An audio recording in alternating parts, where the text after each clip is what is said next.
Ashley Fridley, and this is my dad, and I'm going to show you the shoulder, like the shoulder girdle muscles and landmarks.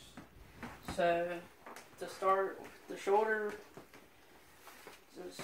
the inferior angle of the scapula is here, and then the superior angle is up here, and then that vertebral border is right here, and the axillary border is here, and then the acromion is at the end of the spine of the scapula, so it's right here, and the spine of the scapula is here.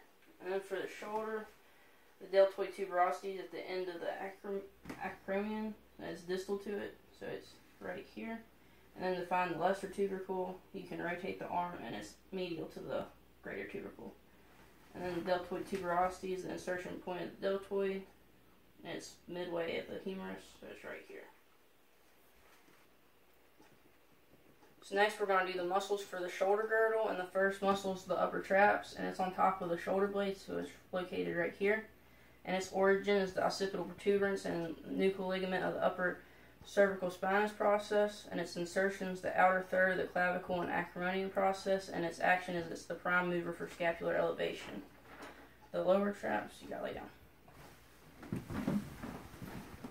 And put your arms above your head.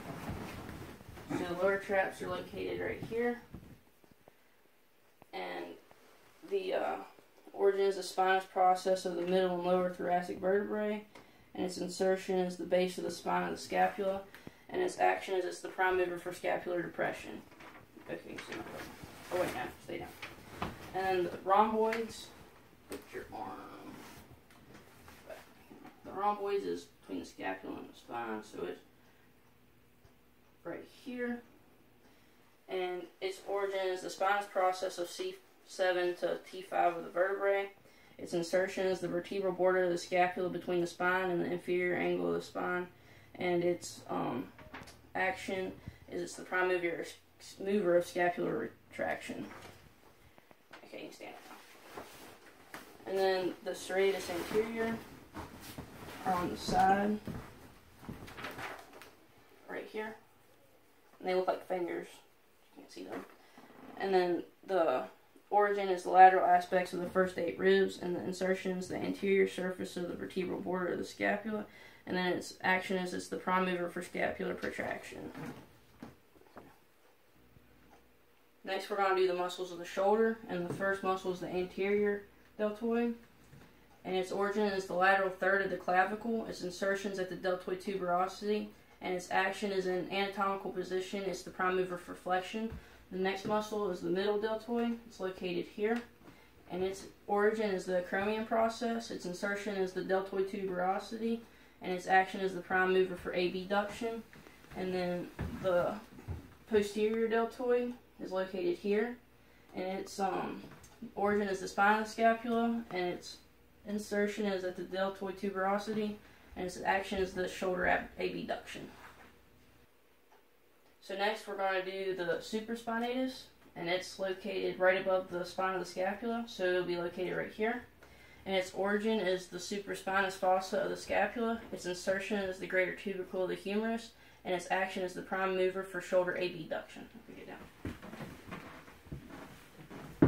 And next we're going to do the infraspinatus, and it's located below the spine of the scapula, so it'll be located right here. And its origin is the infraspinous fossa of the scapula. Its insertion is the greater tubercle of the humerus, and its action is the prime mover for lateral rotation. Next we're going to do the teres minor, and it's located right here. And its origin is the axillary border of the scapula, and its insertion is the greater tubercle of the humerus, and its action is the prime mover in lateral rotation. So the subscapularis is the next muscle, and it's under the armpit, and it's located right here. And its origin is the anterior surface of the scapula in the subscapular fossa. Its insertion is the lesser tubercle of the humerus, and the action is the prime mover of medial rotation. So the next muscle is the latissimus dorsi, and it's located right here. And its origin is the spinous process of T7 to T5 by the dorsolumbar fascia, posterior surface of the sacrum, iliac crest, and lower 3 ribs. Its insertion is the medial floor of the biceptual groove of the humerus, and its action is the prime mover and shoulder extension.